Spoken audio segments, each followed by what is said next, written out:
The pistol trembled in Katherine Zimmerman's hand as she stood in the parlor of her father's grand house, watching the blood pool beneath Silas Hartman's body, knowing her life in Riverside, Colorado was over.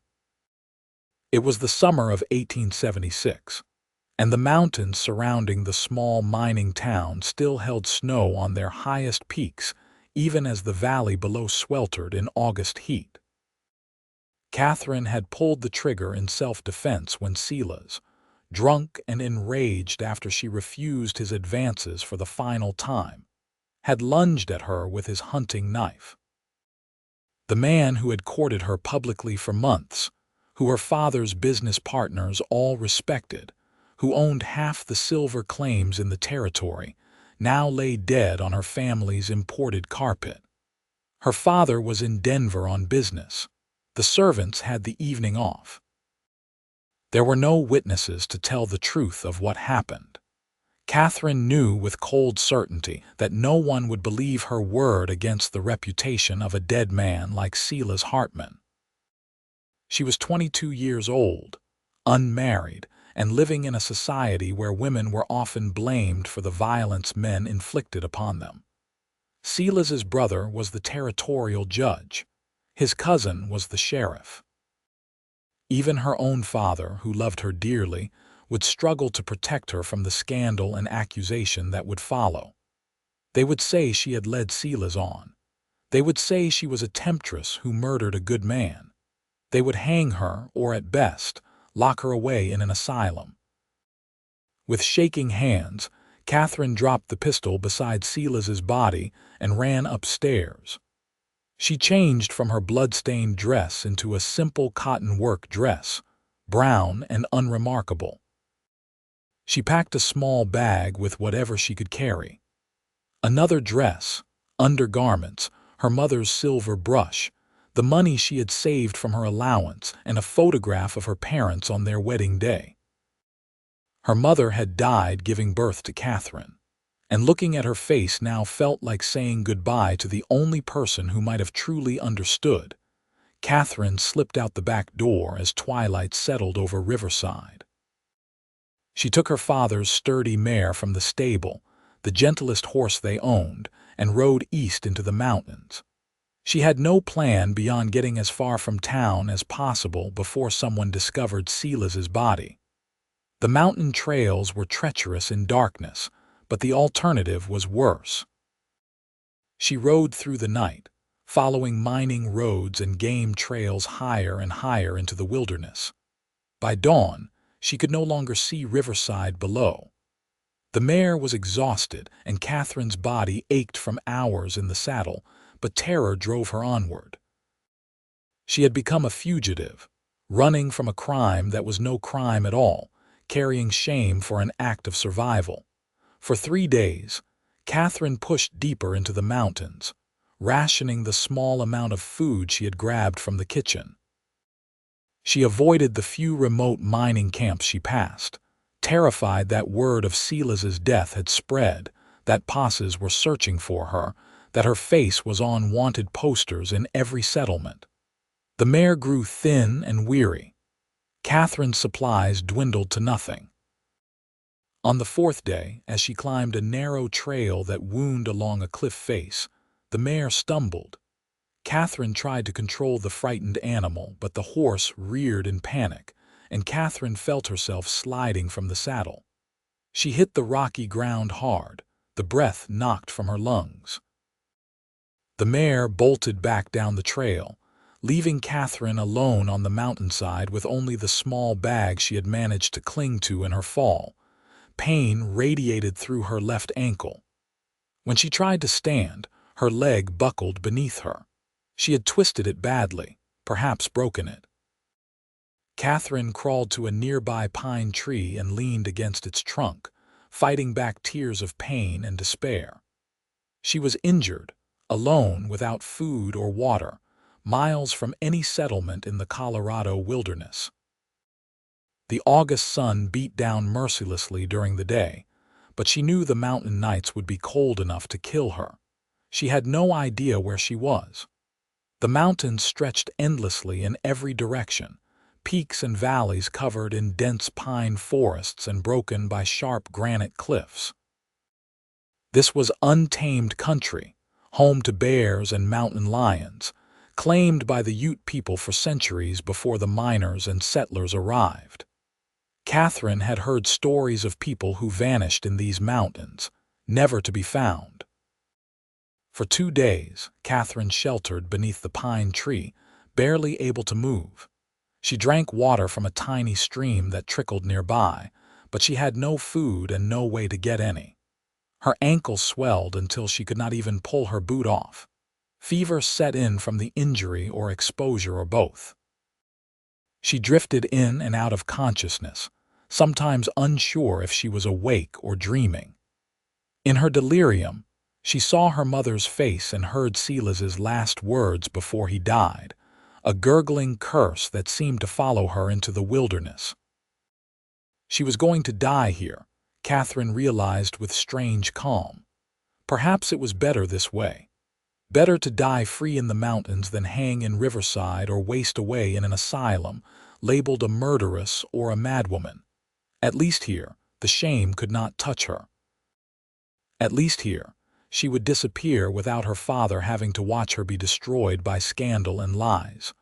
On the 3rd morning after her fall, Katherine woke to find a man standing over her. She was too weak to scream or run.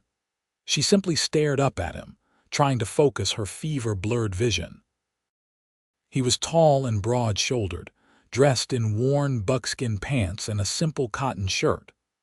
Dark hair fell past his shoulders, tied back with a leather cord. His face was weathered and deeply tanned from years in the sun, with strong features and startling blue eyes that studied her with concern rather than threat. A well-used rifle was slung across his back, and a hunting knife hung from his belt. "Easy now," he said, his voice deep and gentle. "You are hurt badly." Katherine tried to speak, but her throat was too dry. The man knelt beside her and produced a canteen from his pack. He held it to her lips, supporting her head with surprising gentleness for someone so large and rough-looking. "Slowly," he cautioned as Katherine gulped the water desperately. "Not too much at once or you will be sick." When she had drunk enough, he examined her swollen ankle with careful hands. "This is bad. You cannot walk. How long have you been here?" "5 days," Katherine whispered. "Since I left Riverside." "That is a long way. You came far into the mountains alone." "I had a horse. She ran away when I fell." The man nodded, his expression unreadable. "You are running from something." It was not a question. Katherine felt tears sting her eyes but forced them back. "I cannot go back." He studied her for a long moment, those blue eyes seeing far too much. Finally, he said, "My name is Cade Sullivan. I have a cabin about 2 miles from here. I can take you there, tend to that ankle. When you are stronger, you can decide what you want to do."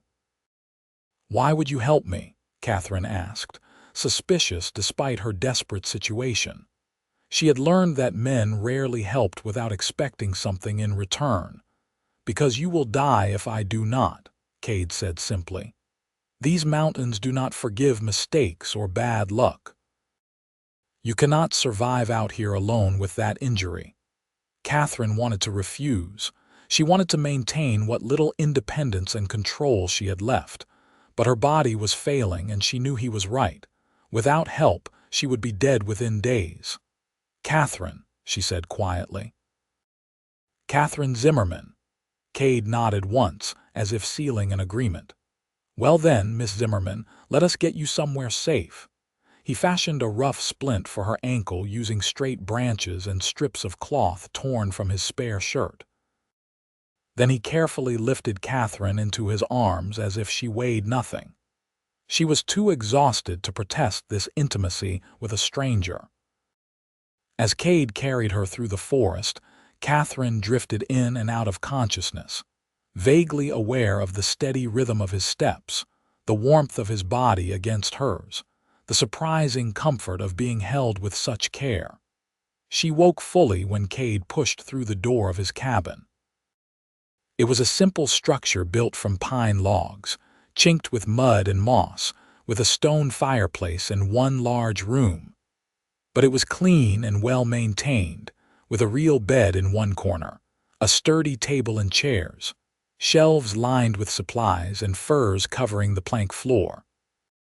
A small window looked out at the mountain peaks beyond. Cade laid Katherine gently on the bed and set about starting a fire in the hearth. Despite the August warmth, Katherine was shivering violently from fever. Once the fire was blazing, Cade brought her more water and some dried meat, which Katherine managed to eat in small bites. Her stomach cramped from days without food, but the nourishment began to restore some of her strength. "I need to reset your ankle properly," Cade said. "It will hurt." Katherine nodded, bracing herself. Cade removed her boot carefully, then worked with skilled hands to manipulate the swollen joint back into alignment. Katherine bit down on a leather strap he gave her to keep from screaming. The pain was excruciating, but Cade was efficient and knew what he was doing. When it was done, he wrapped the ankle tightly and propped it up on folded blankets. "You have done this before," Katherine said through gritted teeth as the worst of the pain subsided. "I have lived in these mountains for 8 years, Cade replied, mixing herbs into hot water to make a tea. "A man learns to tend his own injuries and those of others when needed. Drink this. It will help with the pain and fever." Katherine drank the bitter tea without complaint. Cade pulled a chair beside the bed and sat watching her with those observant blue eyes. "You do not have to tell me why you ran," he said quietly.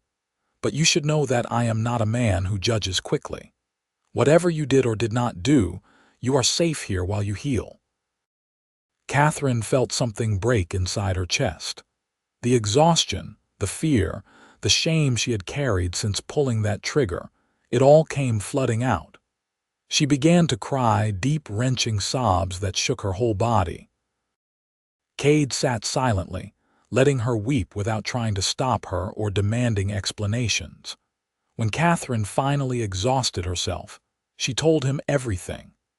She told him about Silas Hartman's courtship that had seemed flattering at first, but grew increasingly possessive and demanding. She told him about the night Silas came to her home drunk and angry, about his attack and the knife in his hand, about pulling her father's pistol from the desk drawer and firing in desperation. She told him about knowing she would never receive justice, about choosing to run rather than face a trial that was already decided against her. Cade listened without interruption. When Katherine finished, he was quiet for a long moment, his expression thoughtful. "You defended your life," he finally said. "There is no shame in that." "The law would not see it that way," Katherine said bitterly. "His family will not see it that way. Even people who know what kind of man Silas was would blame me for being alone with him, for not being careful enough, for not preventing what he chose to do." "The law is not always just," Cade agreed, "and people often believe comfortable lies rather than difficult truths. But that does not make you guilty of anything except surviving." Katherine looked at this strange mountain man who spoke with such certainty about justice and survival. "Why are you here alone in the wilderness, Cade Sullivan? What are you running from?" A shadow crossed Cade's face. "That is a story for another day. Right now you need rest. Sleep and let your body heal. We can talk more when you are stronger." Katherine wanted to press him, but exhaustion was pulling her under again. The fever still burned through her, but the tea Cade had given her was making her drowsy. She closed her eyes and let sleep take her, feeling safer than she had since that terrible night in Riverside. For 3 days, Katherine drifted in and out of fever dreams while Cade tended her with patient care. He kept her ankle elevated and wrapped, changed the dressing regularly, and made her drink his herbal teas even when she was too delirious to fully wake. He coaxed her to eat small amounts of soup and bread, supporting her when she was too weak to sit up on her own. When the fever finally broke on the fourth day, Katherine woke clear-headed for the first time since arriving at the cabin. Cade was at the table, cleaning his rifle. Sunlight streamed through the window, and Katherine could hear birds singing outside. She tried to sit up and found that while she was still weak, the terrible bone-deep exhaustion had lifted. "Good morning," Cade said, noticing her movement. "How do you feel?" "Like I was trampled by a horse," Katherine admitted, "but better than before. Your fever broke during the night. You should recover fully now, though that ankle will take weeks to heal properly." Weeks. Katherine let that reality sink in. She would be here in this cabin, dependent on Cade's kindness, for weeks. The thought should have terrified her, but instead she felt only relief. She was not ready to face the world beyond these mountains. Not ready to decide what came next. Over the following days, Katherine grew stronger. She could sit up on her own, feed herself, and eventually hobble around the cabin using a crutch Cade fashioned for her. Her ankle remained swollen and painful, but the splint kept it stable while it healed. Cade continued to treat her with respectful distance, giving her the bed while he slept on a bedroll near the fire. He never made her uncomfortable or took advantage of her vulnerable position. Katherine began to learn about the man who had saved her life. Cade had been a scout for the Army 8 years ago, guiding soldiers through mountain territory during conflicts with the Ute tribes. He had grown disillusioned with the violence and injustice he witnessed, with orders to drive people from land they had occupied for generations, with the corruption and cruelty of men who claimed to represent civilization. During a particularly brutal winter campaign in 1868, Cade had helped a group of Ute women and children escape from soldiers who intended to use them as leverage against the warriors. When his actions were discovered, he deserted rather than face a court-martial or continue serving a cause he could no longer support. "I came to these mountains because I no longer fit in the world down there," Cade told Katherine as they ate dinner one evening. "I was tired of watching might make right, tired of seeing people destroyed for the convenience of others. Up here, life is hard but honest. The mountains do not lie or play politics. They simply are what they are." "Do you ever regret leaving?" Katherine asked. "No. I regret what I did before I left. I regret not walking away sooner, but I do not regret choosing to live by my own code instead of following orders I knew were wrong." "You are a deserter, though," Katherine said carefully. "Like I am a fugitive. We are both running from who we were." Cade met her eyes steadily. "I suppose that is true, but I do not believe either of us is running from shame. We are running from the consequences of doing what was right in a world that punishes righteousness more often than it rewards it." Katherine felt something shift in her chest. She had been carrying the weight of shame since that night, believing on some level that she should have found another way, that surviving Silas's attack somehow made her guilty. But Cade spoke as if her choice had been not just justified but necessary. As if defending her life was not something to regret. "My father will think I abandoned him," Katherine said quietly, voicing the fear that haunted her. "He will come home and find Silas dead and me gone. He will not know I am alive. He will grieve for me." "Would you rather he grieve or watch you hang?" Cade asked gently. "I would rather he knew the truth. I would rather I did not have to choose between my life and his peace of mind. Perhaps someday you can send word that you are alive without revealing where you are. And say what? That his daughter is a killer hiding in the mountains.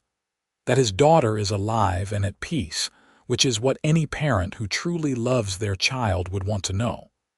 Katherine wanted to believe him, but guilt was not so easily dismissed. Still, as the days passed and she grew stronger, the constant terror and shame that had driven her into the wilderness began to ease.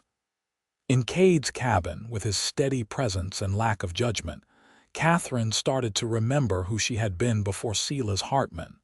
She had loved books and music. She had helped her father manage his business accounts because she was good with numbers.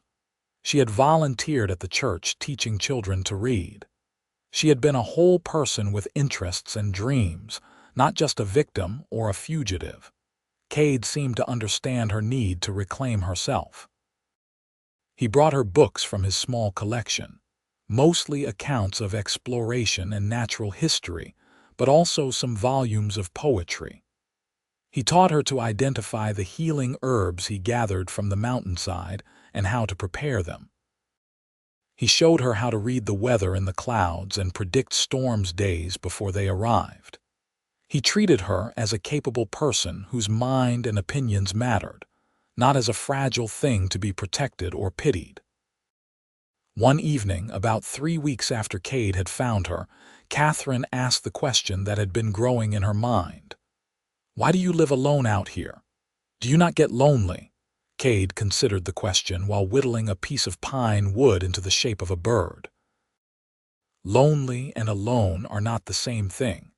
I have been surrounded by people and felt desperately lonely. I have been alone in these mountains and felt at peace. I suppose I prefer solitude to the kind of companionship that requires me to be someone I am not. But do you never want someone to share your life with? He looked up from his carving, his blue eyes thoughtful. I thought I did once. Before I came here, I was engaged to a woman named Sarah. She was the daughter of my commanding officer. When I deserted, she married another soldier within 3 months. I realized she had loved the uniform and the prospects, not the man wearing them. That must have hurt, Katherine said softly. It did, but it also freed me to understand that I want something different. If I ever share my life with someone, it will be because we truly see each other as we are, not as society or expectation says we should be. I would rather be alone forever than settle for less. Katherine felt her heart beat faster. Over the past weeks, she had developed feelings for Cade that went beyond gratitude. She admired his strength and gentleness, his clear sense of right and wrong, his refusal to judge her for the impossible situation she had been in.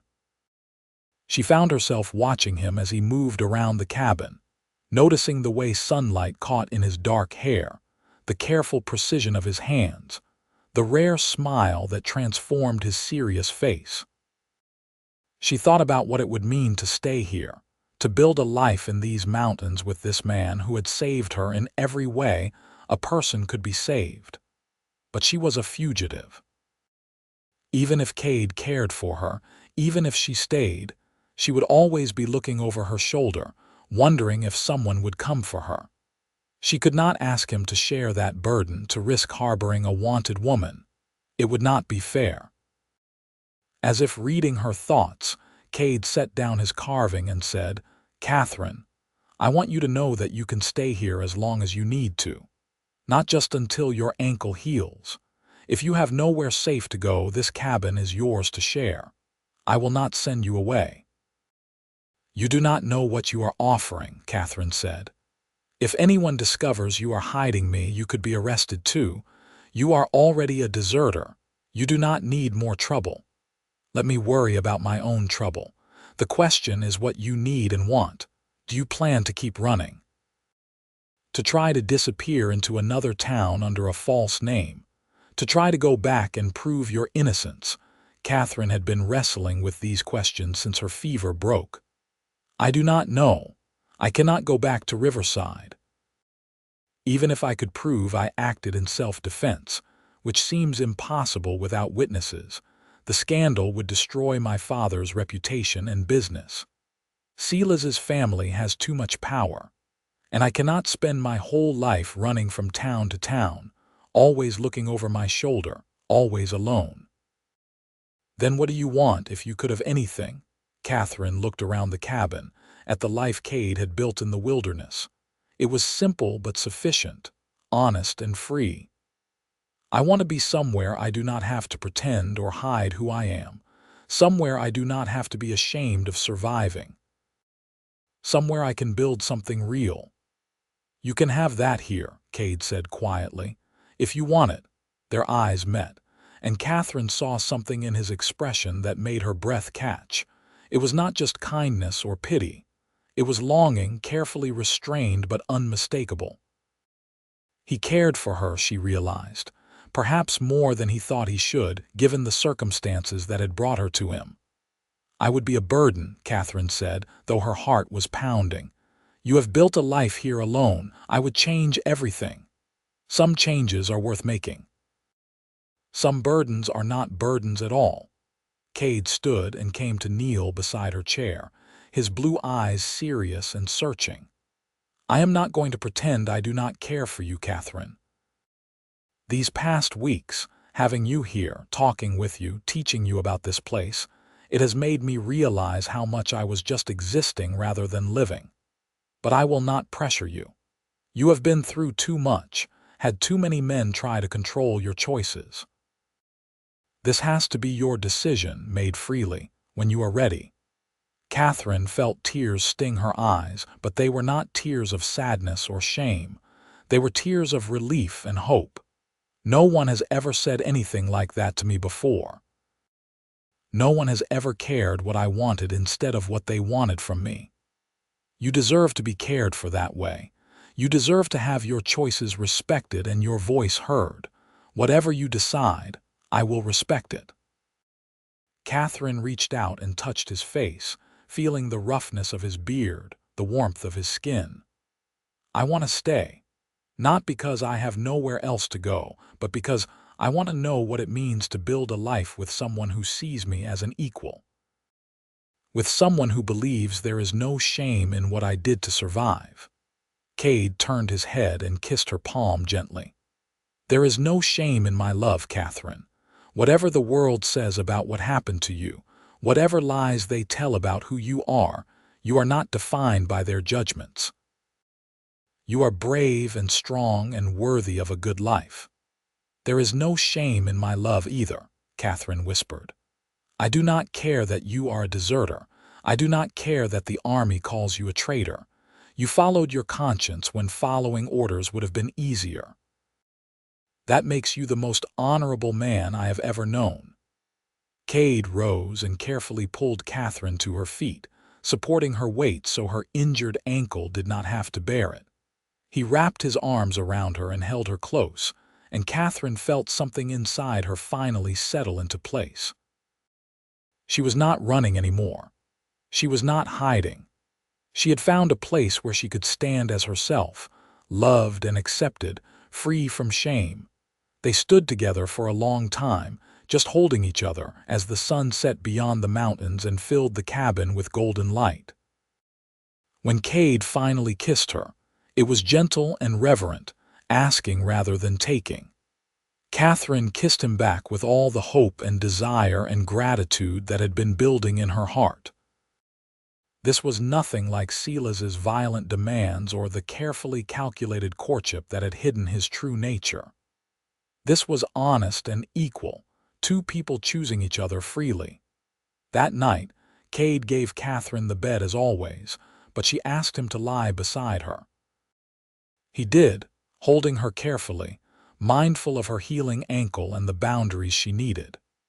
Katherine fell asleep feeling safe and wanted, Cade's steady heartbeat beneath her ear, his arms warm around her. In the weeks that followed, Katherine healed in body and spirit. Her ankle slowly regained its strength, and she progressed from hobbling with a crutch to walking carefully on her own. Cade taught her the skills she would need to survive in the mountains: how to fish in the cold streams, how to preserve food for winter, how to read animal tracks and avoid dangerous wildlife, how to shoot his rifle accurately. Katherine proved an eager student, taking pride in her growing competence. She also made the cabin more of a home. She sewed curtains for the window from fabric Cade brought back from a trading post 2 days' ride away. She organized his haphazard collection of supplies and created a small garden plot near the cabin where she planted vegetables and herbs. She cooked meals that were more elaborate than the simple fare Cade had been surviving on, using wild game he hunted and the supplies they had on hand. She brought softness and order to balance the rough functionality of his bachelor existence. They fell into an easy partnership, each contributing their strengths. Cade handled the heavy physical labor and hunting. Katherine managed the domestic sphere and tended the garden. They talked for hours every evening, sharing stories of their pasts, their thoughts on everything from philosophy to the best way to make bread, their observations about the natural world around them.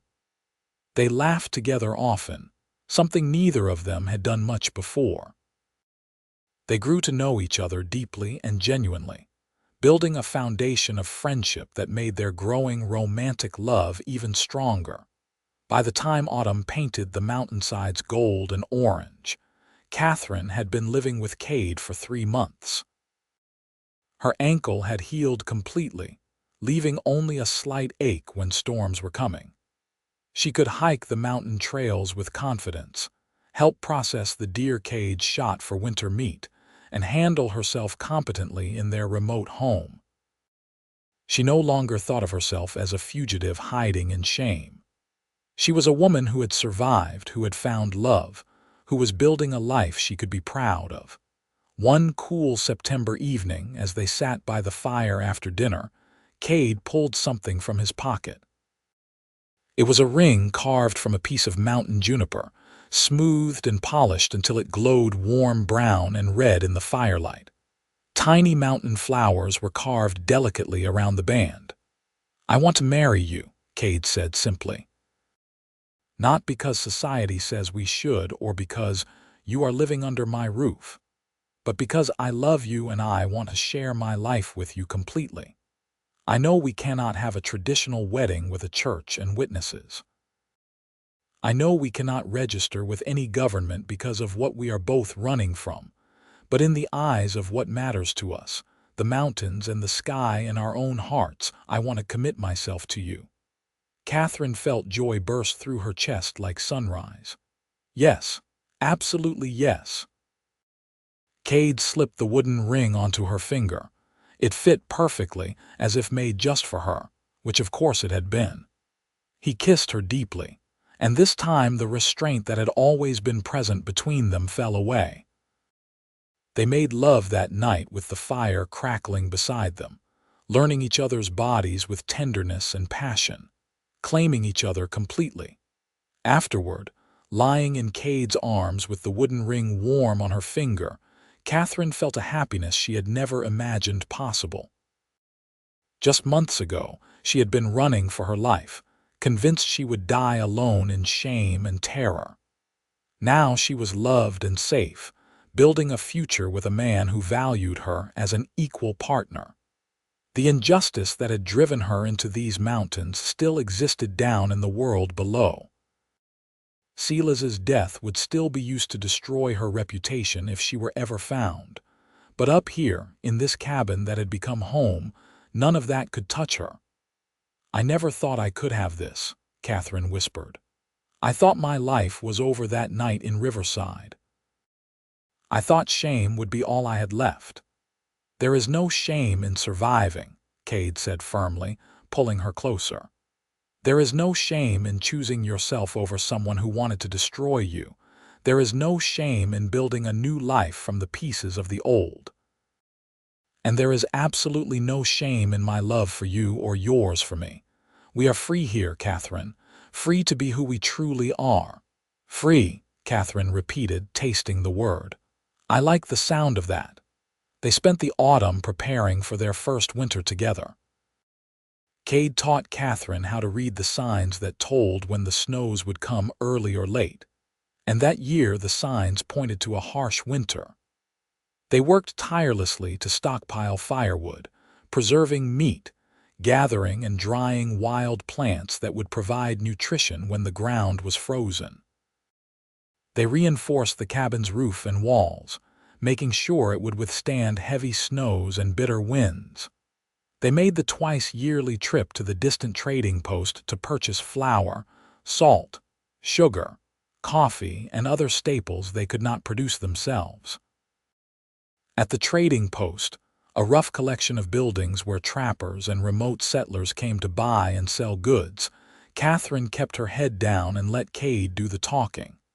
She wore simple clothes and a wide-brimmed hat that shaded her face. She need not have worried, though. The trader and the few other customers barely glanced at her. Out here on the frontier, people minded their own business and did not ask questions. Everyone had reasons for being in remote places, and most of those reasons were private. Still, Katherine noticed a board where wanted posters were tacked up, and her heart clenched with old fear. She scanned them quickly when no one was looking but did not see her own face among the rough drawings and descriptions. Either word of Silas's death had not spread this far into the mountains, or his family had kept the scandal quiet rather than publicize that Silas had died in a woman's home under questionable circumstances. Katherine did not know which it was, but the absence of her picture brought relief. The first snow came in late October, earlier than even Cade had expected.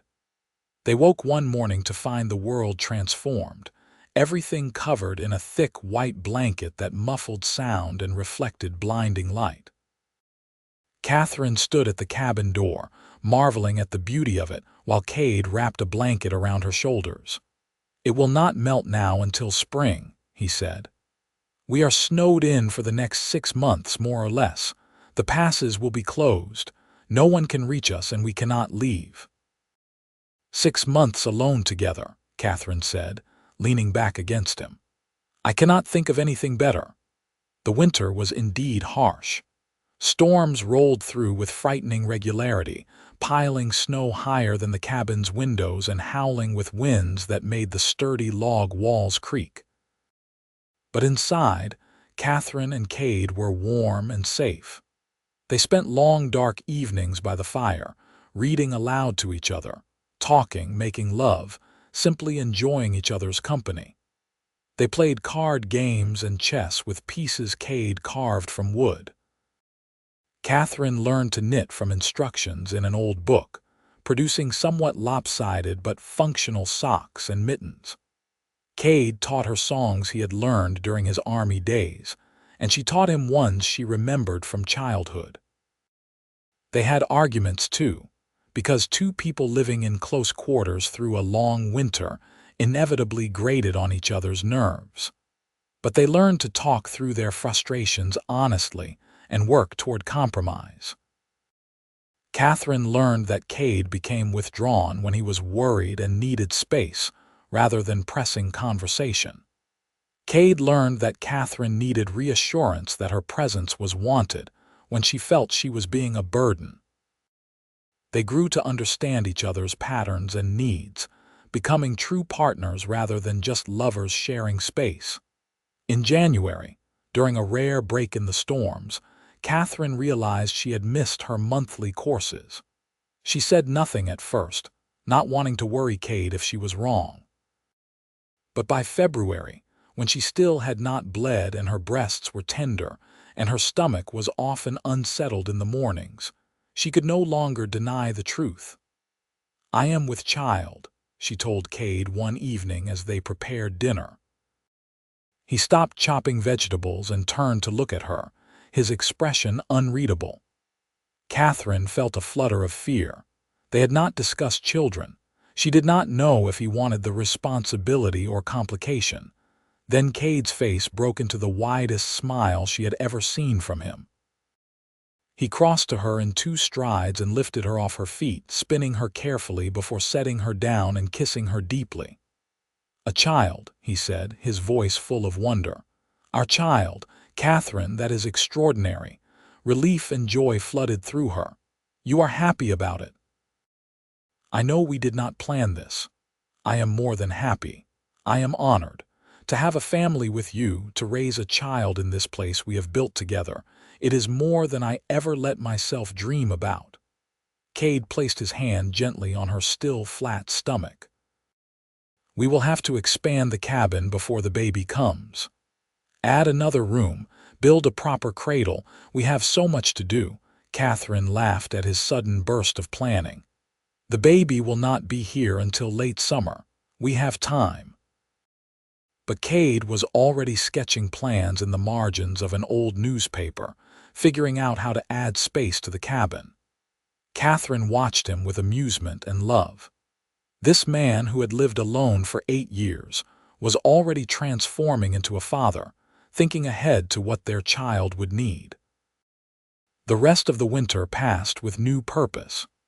They made lists of supplies they would need, planned the cabin expansion, and talked endlessly about their hopes for their child. Katherine experienced typical pregnancy discomforts, nausea and fatigue and strange food cravings that Cade tried his best to satisfy with their limited options. But overall, she felt healthy and strong, her body doing what women's bodies had done since the beginning of time.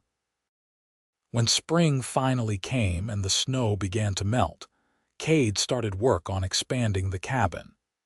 He cut logs and dragged them into place, building a second room that would serve as a bedroom, allowing the main room to be living space and the sleeping area to be more private. Katherine helped as much as she could despite Cade's protests that she should rest. She could not sit idle while there was work to be done. By early summer, the addition was complete and furnished with a real bed frame Cade had built, a wardrobe for their clothes, and a beautifully crafted cradle lined with soft furs. The main room felt more spacious without the bed dominating it, and having private sleeping space gave them both a sense of permanence. This was not just a cabin anymore. It was a home where they would raise their family. Katherine's pregnancy progressed normally. Her belly swelled with their growing child, and she felt the first fluttering kicks in May, which gradually grew stronger until Cade could feel them too when he placed his hand on her stomach. They spent many evenings like that, Cade with his head resting against her belly, talking to the baby, telling stories, singing songs. Katherine felt so full of love she thought she might burst with it. In late July, when the mountain meadows were carpeted with wildflowers, Katherine went into labor. Cade had read everything he could find about childbirth in his medical books, and he had helped deliver foals and calves over the years, but this was different. This was his wife and his child, and his hands shook as he boiled water and gathered clean cloths. Katherine was frightened too. Women died in childbirth often, and she was far from any doctor or midwife. But she had survived so much already. She had survived Silas's attack and running through the mountains and building a new life from nothing. She could survive this too. The labor was long and difficult, lasting from sunrise to well past dark. Katherine gritted her teeth through the pain, squeezing Cade's hand until she thought she might break his bones. He stayed with her the entire time, encouraging her, wiping her face with cool cloths, supporting her through each contraction. When she was sure she could not endure anymore, when she was ready to give up, Cade looked into her eyes and said, "You are the strongest person I have ever known. You can do this. I am right here with you." And she did. Just before midnight, with a final tremendous effort, Katherine brought their son into the world. Cade caught the baby and cleared his airway, and the cabin filled with the sound of a newborn's cry. Katherine fell back against the pillows, exhausted but triumphant as Cade cleaned the baby and wrapped him in a soft blanket before placing him in her arms. "A son," Cade said, his voice thick with emotion. "We have a son, Katherine." Katherine looked down at the tiny face, red and wrinkled and perfect. 10 fingers, 10 toes, a head covered in dark hair like his father's, and lungs that clearly worked well based on his vigorous crying. He was real and alive and theirs, proof that something beautiful could come from the darkness they had both run from. "What should we name him?" Katherine asked as the baby rooted at her breast, seeking his first meal. They had discussed names throughout the pregnancy but never settled on one. Now, looking at their son, Cade said, "I want him to have a name that means something, that reminds him he comes from strength and love. What about Caleb? It means wholehearted, devoted. That is how I want to love him, and you, wholeheartedly." "Caleb," Katherine repeated, testing the name. "Cade Sullivan, I love it, it is perfect." "And what about after you?" Cade suggested. "Cade Zimmerman Sullivan. So he carries both of us in his name, both of the families that made him." Katherine felt tears of joy slide down her cheeks. "Yes, Cade Zimmerman Sullivan, our son." The first weeks with a newborn were exhausting and overwhelming. Caleb needed to eat constantly, cried often, and slept only in short bursts. Katherine was recovering from childbirth and learning to nurse, which proved more difficult than she expected. Both she and Cade were running on little sleep, stumbling through their days in a fog of fatigue. But even in the exhaustion, there was profound joy. When Caleb would finally settle and sleep peacefully between them, his tiny hand wrapped around Katherine's finger, both parents would just stare at him in wonder, amazed that they had created this perfect little person. As summer turned to autumn and Caleb grew stronger and more alert, life began to find a new rhythm. Katherine learned to manage household tasks with a baby strapped to her body in a carrier Cade fashioned from soft leather and cloth. Cade learned to soothe Caleb's fussing when Katherine needed to sleep, walking him around the cabin and singing off-key lullabies. They took turns with night feedings and diaper changes, sharing the burden of parenthood equally. Katherine watched Cade transform into a father and fell even more in love with him. He was patient and gentle with Caleb, never frustrated by the crying or the endless needs of an infant. He talked to their son constantly, narrating everything he did, telling stories, pointing out birds and plants and clouds. He built toys for Caleb even though the baby was too young to play with them yet, carving wooden animals and sewing soft cloth balls. One evening in October, when Caleb was nearly 3 months old, Katherine was nursing him by the fire while Cade cleaned up after dinner. The domestic scene filled her with contentment. This life they had built was nothing like the one she had left behind in Riverside. It was harder in many ways, with none of the luxuries or social pleasures of town life. But it was honest and real, built on genuine love rather than obligation or expectation. "You ever regret it?" Katherine asked. "Taking me in that day on the mountain. Your life was simpler before I arrived." Cade turned from washing dishes and looked at her with such love it took her breath away. "Simpler, yes. Better, no. I was existing before you, Katherine. I was surviving. But you brought life into this cabin, into my heart. You and Caleb, you are my family. You are my purpose. I would not trade this for anything. Even though I brought danger with me, even though someone could still come looking for me someday. No one is coming. It has been over a year. If they were going to search these mountains, they would have done it already. And even if they did come, I would protect you. I would not let anyone take you from me or from Caleb. You are mine to protect, and I take that responsibility seriously."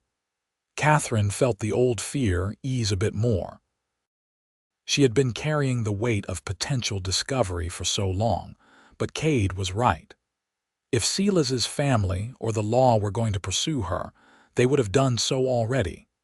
Either they had no idea where she went, or they had decided not to pursue the matter publicly.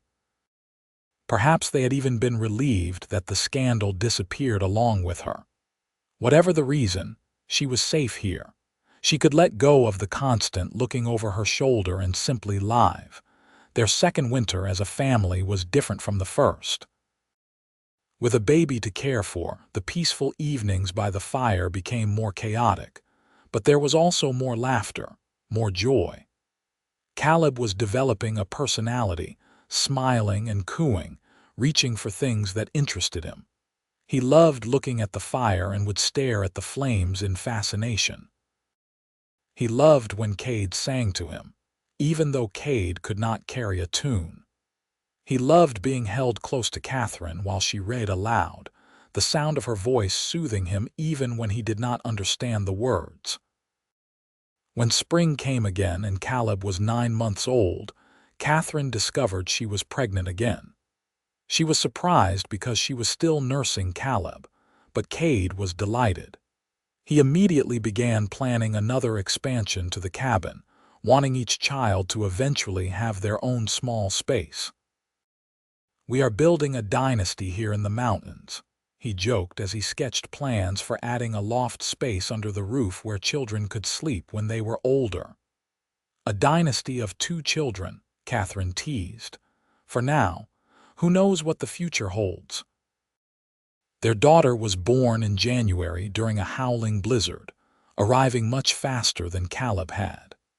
Katherine barely had time to register that labor had started before the baby was crowning, and Cade was helping her into the world. They named her Emma Rose Sullivan, Emma because Katherine had always loved the name, and Rose after Cade's mother who had died when he was young. Emma had Katherine's lighter coloring, with reddish-brown hair and gray eyes. She was smaller than Caleb had been but healthy and strong, with a surprisingly loud cry for such a tiny thing. Caleb was fascinated by his new sister, wanting to touch her constantly, bringing her his toys, concerned whenever she cried. Life became even more full and busy with 2 young children. Katherine and Cade worked as a team to manage the household, the children, and the practical necessities of survival in the mountains. There was always something that needed doing: meals to prepare, clothes to wash, firewood to chop, animals to hunt, children to tend. But they were happy in the life they had built together.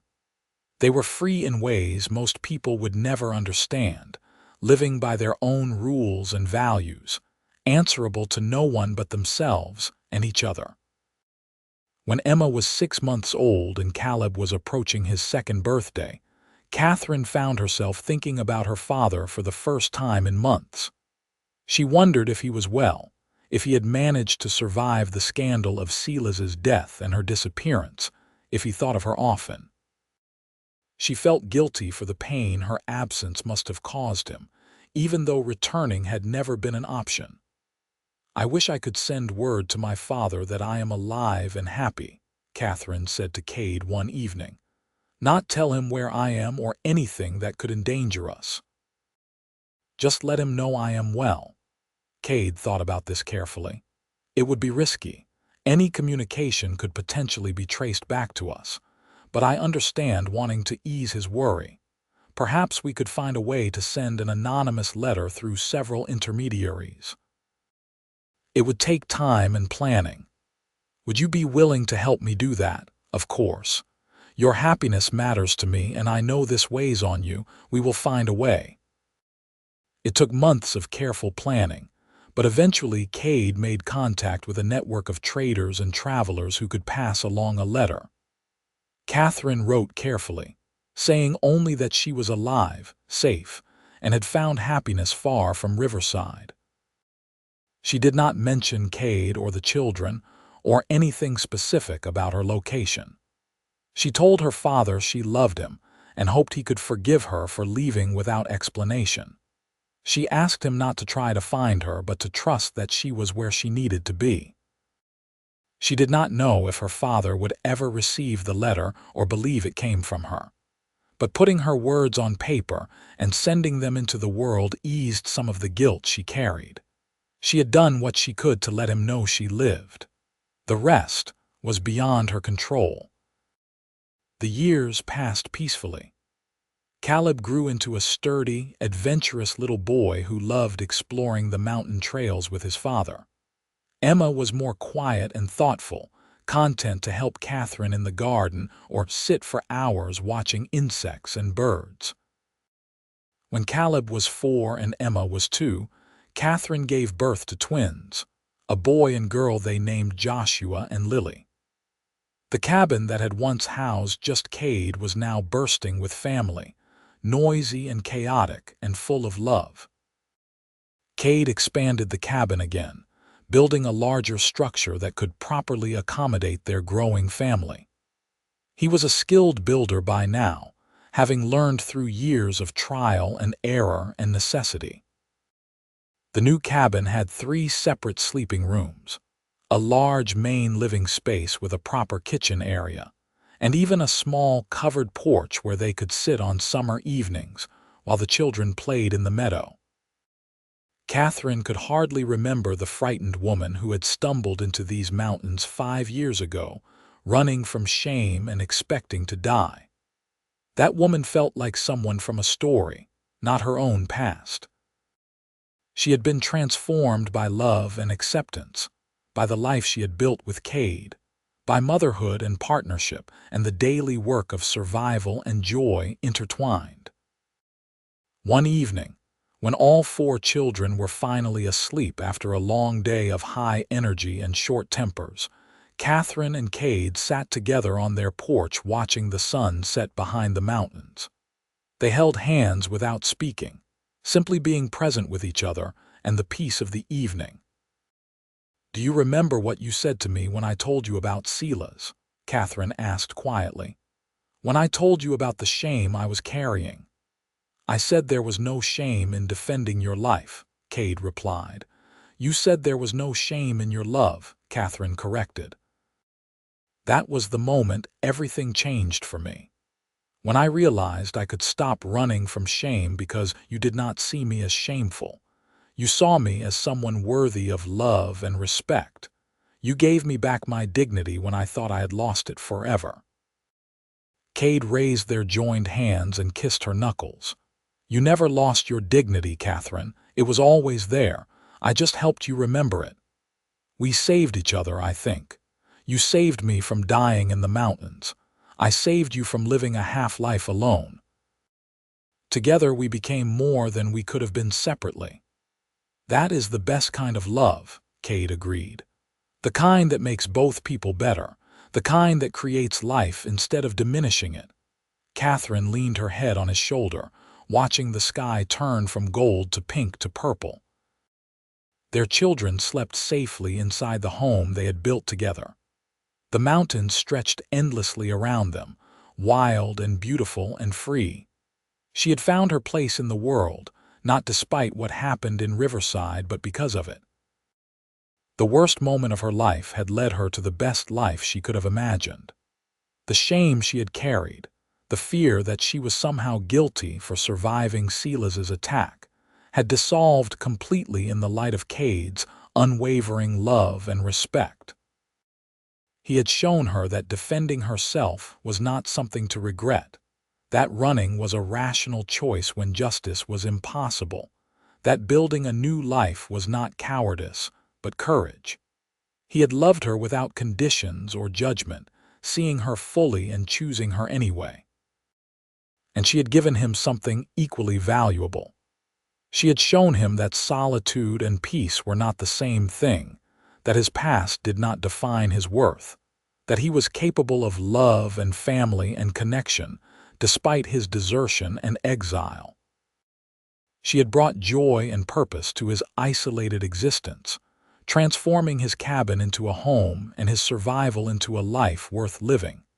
As the last light faded from the sky and stars began to appear, Cade said, "I love you, Katherine Zimmerman Sullivan, for exactly who you are, for all you have survived, for the family we have built together. There is no shame in my love, only pride and gratitude that you chose me. And I love you, Cade Sullivan, for your strength and gentleness, for your unwavering integrity, for the safety and freedom you have given me. There is no shame in my love either, only joy and wonder that we found each other."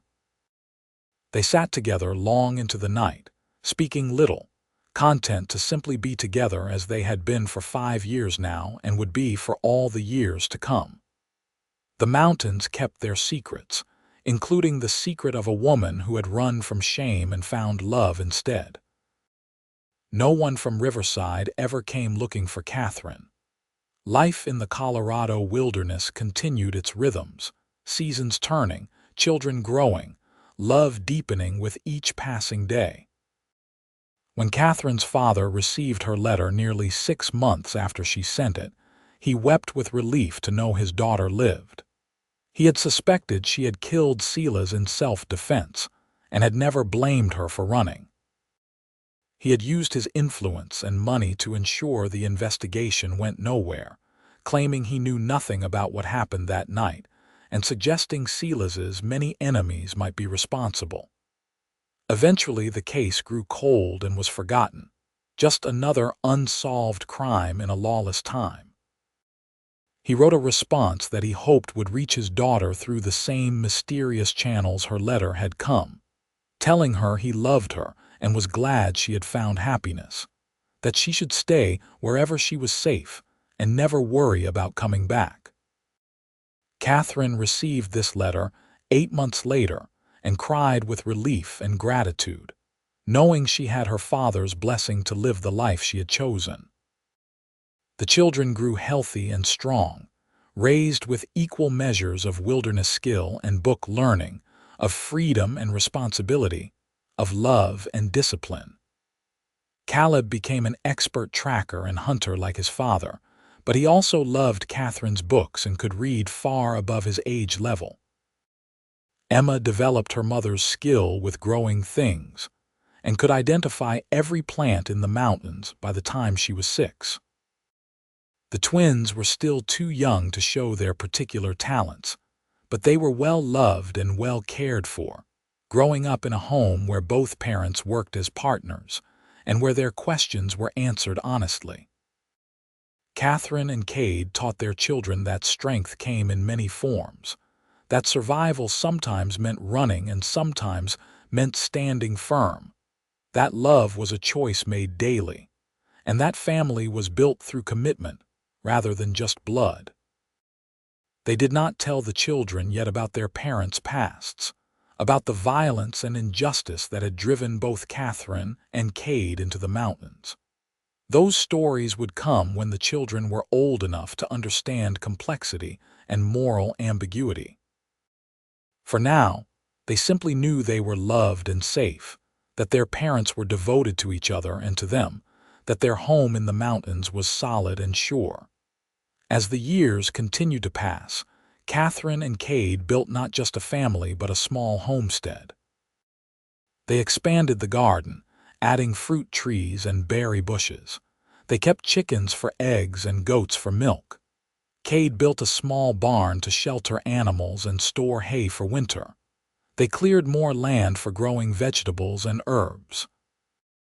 Their little mountain valley became increasingly self-sufficient, requiring less frequent trips to the distant trading post.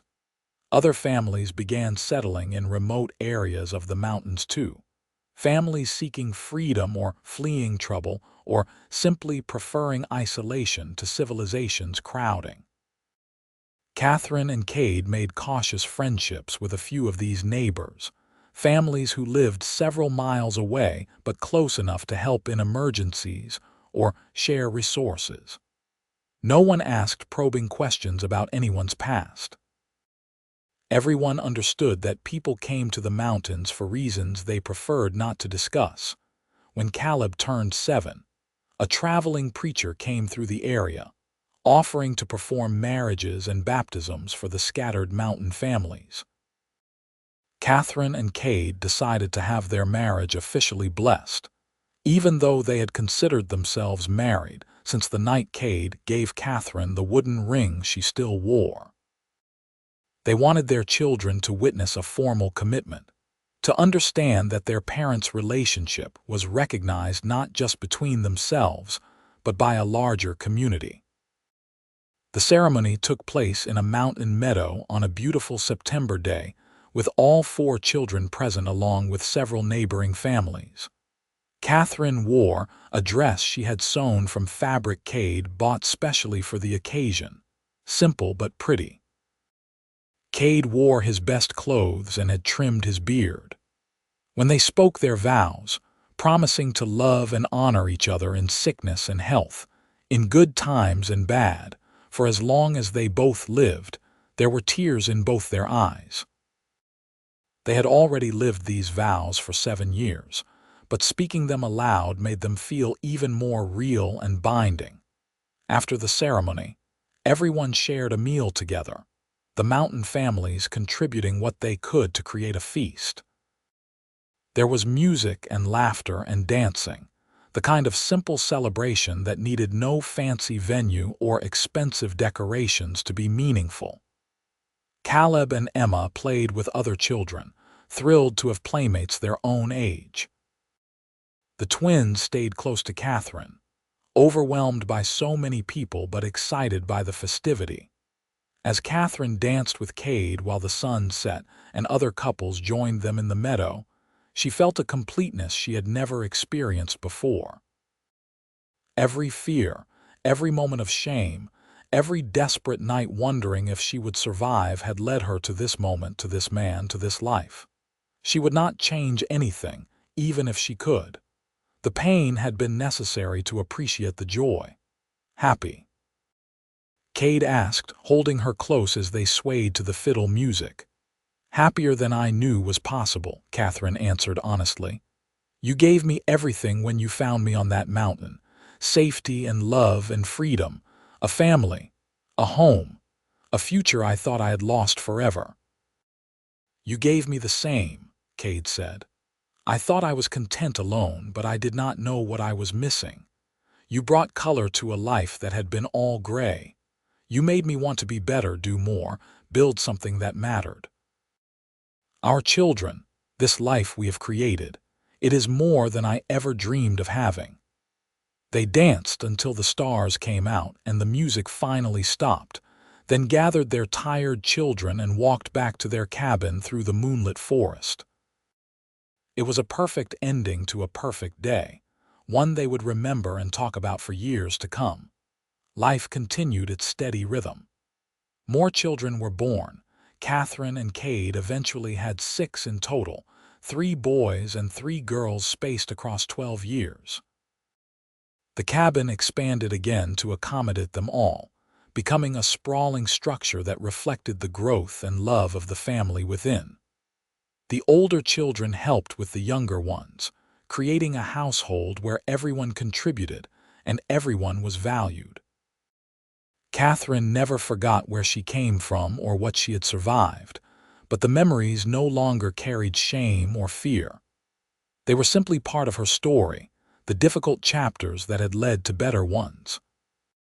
She sometimes thought about what her life would have been if Silas had not attacked her, if she had never run to the mountains, if Cade had not found her. She would probably be married to some respectable man chosen by her father, living a comfortable but conventional life in Riverside, hosting tea parties and attending church, and following the strict rules of society. It would not have been a bad life, but it would not have been truly hers. Instead, she was living a life of her own choosing, built on her own terms, with a man who respected her as an equal partner.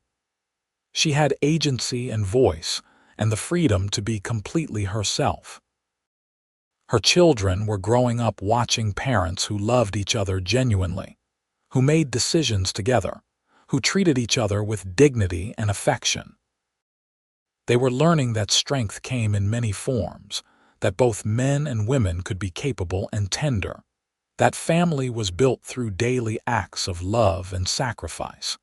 Cade never regretted deserting the army or the years of isolation that followed. Those experiences had shaped him into the man Katherine fell in love with, teaching him independence and self-reliance, and the importance of living according to his own moral code.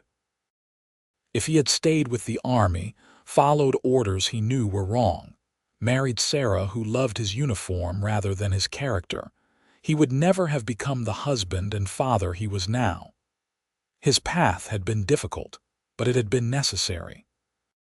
On their 15th wedding anniversary, counting from the night Cade gave Katherine the wooden ring, they took a rare day away from the children.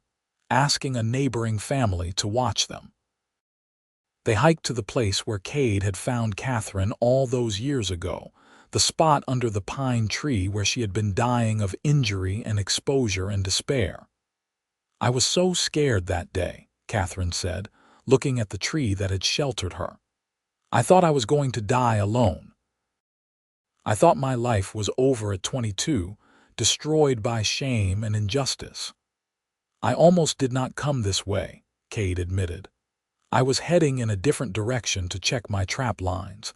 Something made me change my path at the last minute. I have always wondered if it was just chance or something more, some force that knew we needed to find each other. Whatever it was, I am grateful. You saved my life that day, Cade. In every way a person can be saved. And you saved mine," he replied, pulling her close. "I was barely living before you came. I was surviving but not thriving, existing but not truly alive. You changed everything." They stood together in the place where their story began, holding each other as they had so many times before, grateful for the love that had sustained them through 15 years of building a life together. The mountains stretched around them, eternal and indifferent, but also protective in their isolation, allowing Katherine and Cade to create something precious and real away from a world that might have destroyed them both. As they walked back to their cabin and their waiting children, Katherine felt profound peace. She had been running from shame when she fled into these mountains, but what she found was the opposite of shame. She found dignity and love and acceptance. She found a man who believed there was no shame in surviving, no shame in defending herself, no shame in choosing to live life on her own terms. Cade's love had been offered without conditions or judgment, and in accepting it, Katherine had healed wounds she did not even know she carried. Their story was not one that would be told in history books or remembered by the world. It was a small, private story of two people who found each other in impossible circumstances and built something beautiful from the ruins of their former lives. But it was their story, true and hard-won and precious beyond measure. The sun was setting as they approached their cabin, painting the sky in shades of orange and gold. Smoke rose from the chimney, and they could hear their children's voices through the open door, probably arguing about something inconsequential but important to them. It was the sound of home, of family, of life being lived fully and with joy. Cade squeezed Katherine's hand. "There is no shame in my love," he said, repeating the words he had first spoken to her 15 years ago. "And there is no shame in mine," Katherine replied, as she had then and had many times since. "Only gratitude and joy and the kind of happiness I never thought I would find." They walked into their home together, ready for whatever the evening and the years ahead would bring, confident in the foundation they had built and the love that sustained them through everything. The mountains had given them refuge when they needed it most, and they had transformed that refuge into something far greater than mere survival. They had created a legacy of love that their children would carry forward, teaching the next generation that shame has no power over those who choose to live with integrity and courage. Katherine's story began with violence and fear, with running and hiding and believing her life was over. But it did not end there. It ended with love and family and a hard-won peace, with a partner who saw her fully and chose her anyway, with children who would never know the shame their mother once carried, because she had transformed it into strength and wisdom. She had been hiding from her shame when the mountain cowboy found her, but his love had proven stronger than any shame, washing it away until only truth remained. She was a woman of courage who had survived against the odds and built a beautiful life from the ashes of the old one. And that was enough, more than enough. It was everything